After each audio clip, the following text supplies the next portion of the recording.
John, a photographer, embarked on a solo trip into a dense forest known for its picturesque beauty. Recently divorced and emotionally drained, he hoped the solitude would offer him peace. However, as the daylight faded, an eerie sense of being watched consumed him. Strange noises echoed through the trees, and shadows seemed to follow his every move. As night approached, his unease grew, transforming into palpable fear. Lost and disoriented, John stumbled upon a decaying cabin hidden deep in the woods. Inside, he found unsettling artifacts, old, faded photographs of people who had gone missing in the area over the years. Fear gripped him, but he felt compelled to look further. Disturbing symbols were etched into the wooden beams, and a thick layer of dust covered the floor, as though no one had entered in decades, except for one small, fresh footprint. Suddenly, a cold draft swept through the cabin, and the whispers he had heard earlier grew louder. A creaking sound came from behind him, but when John turned, nothing was there. Panic surged, and he bolted from the cabin. But no matter which direction he ran, he kept ending up back at the same cursed place. Exhausted and terrified,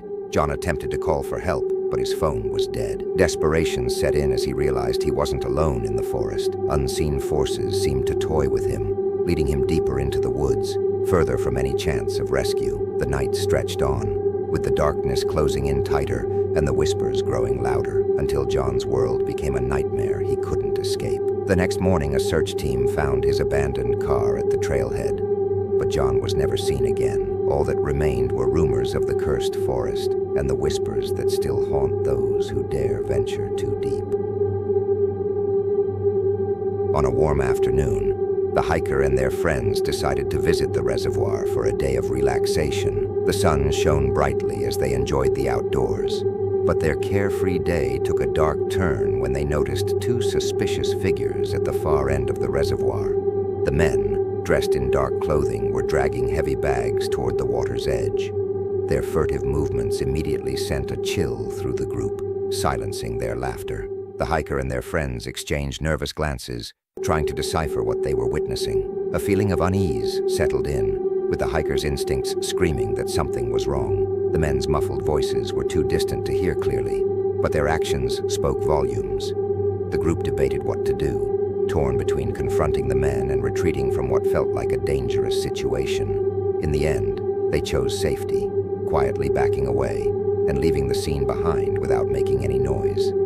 In the days that followed, the hiker couldn't stop thinking about the strange encounter. What had been inside those bags? What were the men planning to do? The more they thought about it, the more unnerving the whole situation became. The reservoir, which had always been a place of peace and fun, now seemed tainted by that memory. The hiker began avoiding the area, and even when they returned, the sense of unease never fully dissipated. The once joyous connection to nature was now overshadowed by the fear that lurked in the back of their mind. They wondered whether they should have reported the incident to the authorities, but fear of the unknown kept them silent. The hiker found it hard to shake the images of the men and the bags, their imagination running wild with possibilities of what might have been hidden in those heavy loads. Perhaps it had been something harmless, but the suspicion that it could have been something far darker gnawed at the hiker.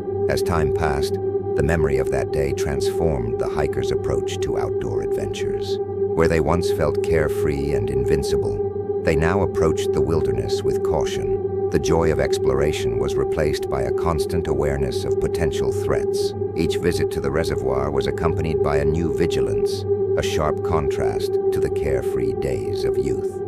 The group of friends grew distant, and the incident became an unspoken topic among them. While they never discussed it at length, the shared experience had altered their dynamic. The reservoir, which had once been their playground, was now a place none of them visited alone. Their childhood innocence had been shattered that day, replaced by the stark realization that not everything in the world was as safe and simple as it seemed. Years later, the hiker still visited the reservoir from time to time, but the shadow of that day always lingered. The once comforting woods were now filled with potential dangers, and the hiker's relationship with nature had irrevocably changed. Where they had once seen the wilderness as a refuge from the world, they now recognized the potential for darkness in even the most peaceful places. The encounter at the reservoir had left a mark, not just on the hiker's memories, but on their outlook on life. The world had grown more complicated, and the hiker could no longer see the natural world through the same lens of innocence and joy.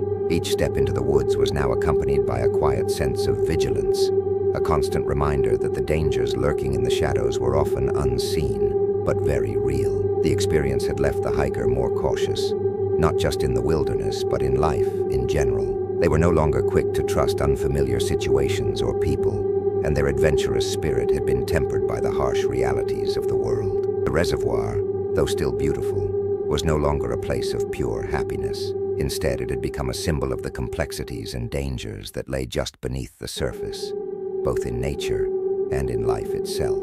This change, while subtle, was significant. The hiker's love for the outdoors remained, but it was now tinged with a sense of wariness. They had learned to balance their thirst for adventure with a healthy respect for the unknown, recognizing that while the natural world offered beauty and peace, it also harbored its own set of dangers. And though they would never fully understand what had happened that day at the reservoir, the lesson it had imparted was one they would carry with them for the rest of their life.